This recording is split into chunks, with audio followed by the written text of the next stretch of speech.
je inače krenulo od Američke akademije za prehranu i dijetetiku prije 2008. godina i Hrvatska se priključila prošlih 10 godina.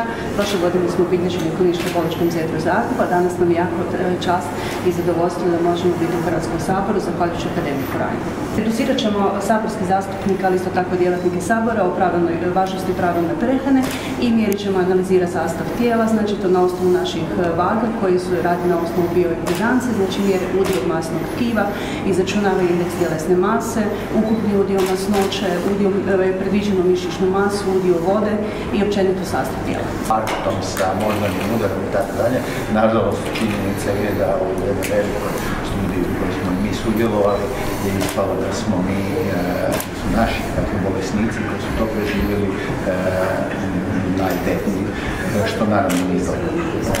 Međutim, ovaj dan je neko posvećen osvješćivanju, ja bih rekao, svih nas skupa o tome kako se zdravo hraniti, upravo zato da izbjegnemo te bolesti srca i krvnih žila.